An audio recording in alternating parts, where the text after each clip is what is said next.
बात है 27 फरवरी 2002 की। खबर आई कि गोधरा में साबरमती एक्सप्रेस जला दी गई है और अयोध्या से वापस आ रहे कई लोग मारे गए हैं। आरोपी मुस्लिम थे और विक्टिम हिंदू। उसी दिन दोपहर में माहौल में अजब सी एक घबराहट महसूस हो रही थी। रात को हमारी गुलबर्ग सोसाइटी के एक रिटायर्ड पुलिस अधिकारी भी आए और कहा कि सभी को कुछ दिनों के लिए कहीं और चले जाना चाहिए। याद रहे, ये गुलबर्ग सोसाइटी वही सोसाइटी है जिसे सांसद एहसान जाफरी ने अपनी मेहनत और खून पसीने से सींच कर बनवाया था। इससे पहले भी अहमदाबाद में दंगे हो चुके थे। 1969 में अहमदाबाद में भयानक सांप्रदायिक दंगे भड़के। इन दंगों की आग ने अहमदाबाद शहर में भाईचारे के एहसास को पूरी तरह से खत्म कर दिया था। दोबारा फिर 1984-85 का वक्त आया जब पूरे गुजरात में आरक्षण से जुड़े हुए दंगे हुए।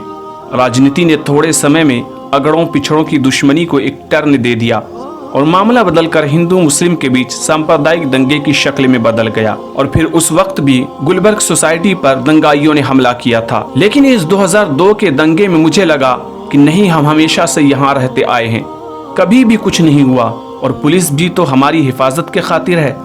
कई परिवार चले गए लेकिन मैं और कुछ और परिवार यहीं रहे। मैं मना रहा था कि अगर दंगे जल्द खत्म हो जाए तो मुझे सूरत जाना था, मेरी पोती के प्रोग्राम में हिस्सा लेना था, मुझे उसमें किसी भी सूरत में शामिल होना था। लेकिन 28 फरवरी का दिन सुबह से ही सभी को डरा रहा था।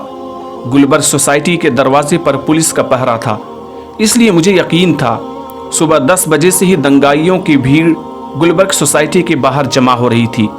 आसपास की चौलियों में जो मुस्लिम रहते थे उसमें से ज़्यादातर लोग जा चुके थे और थोड़े लोग गुलबर्ग सोसाइटी में शरण लेने पहुंचे थे।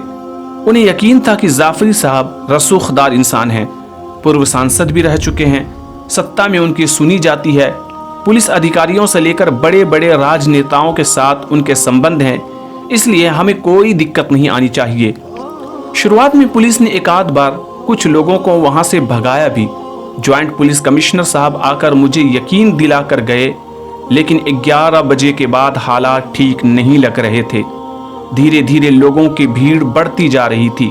मैंने मेरे एक दोस्त और म्युनिसिपल कॉरपोरेशन में स्टैंडिंग कमेटी के चेयरमैन बदरुद्दीन शेख को फ़ोन किया। उन्होंने भी मुझे भरोसा दिलाया कि उन्होंने पुलिस कमिश्नर से बात की है और वो कार्रवाई भी करेंगे। फिर भी बाहर भीड़ कम होने के बजाय बढ़ती ही जा रही थी। अब धीरे धीरे सोसाइटी में पत्थरबाजी और जलती हुई चीज़ें फेंकी जा रही थी। कुछ मकानों में आग लगा दी गई थी। सोसाइटी का मैं चेयरमैन था तो सभी गुलबर्ग वासी मेरे पास ही थे। हम मिलकर जो भी हाथ में आ रहा था इन लोगों से हम मुकाबला कर रहे थे। जकिया बहुत घबराई हुई थी। सोसाइटी में धुआं धुआं हो गया था। कई लोग अब सोसाइटी में घुस आए थे और वो पूरी तरह से हथियारों से लैस थे। केरोसिन, पेट्रोल जैसे पदार्थ लिए हुए हजारों लोग तलवार, खंजर और पाइप जैसे हथियार लिए हुए थे। ज्यादातर लोग मेरे साथ मेरे घर में आ गए थे। मैंने अंदर से दरवाजा बंद कर दिया था। हमारे कुछ साथी तो बाहर ही मारे जा चुके थे। सोसाइटी में बची ज्यादातर महिलाएं और बच्चे मेरे घर में आ गए थे। सभी महिलाओं और बच्चों को मैंने ऊपर की मंजिल पर भेज दिया था। सुबह से पुलिस ने कई फायरिंग भी की थी, लेकिन किसी को भी कुछ नहीं हुआ था।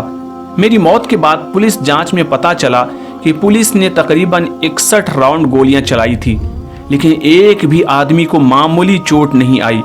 मेरे घर में सभी जालियां बंद थी, लेकिन बाहर से भीड़ जलती हुई चीजें अंदर फेंक रही थी। सांस लेना दूभर हो गया था। मैंने आखिरी तरकीब के तौर पर अपनी लाइसेंस वाली रिवॉल्वर से फायरिंग की। कुछ लोगों को शायद चोट भी लगी, लेकिन कोई असर नहीं हुआ। मैं समझ नहीं पा रहा था कि हमने और हमारी सोसाइटी और बाहर से यहाँ पनाह लिए हुए लोगों का क्या गुनाह था, जो ये लोग हमारे खून के प्यासे हो चुके थे। मुझे एक अंतिम उपाय करने का मन आया। दरवाजा टूटने की कगार पर था। घर में धुएं से सांस लेना दूभर हो गया था। मुझे लगा कि अगर मैं सच्चा नेता हूं तो मुझे अपनी कुर्बानी देकर इन लोगों को बचा लेना चाहिए। मैंने दंगाइयों को कहा कि आप लोग मेरा जो चाहे हश्र कर दो, मैं बाहर आ रहा हूं, लेकिन इन मासूम औरतों और बच्चों को बख्श दो।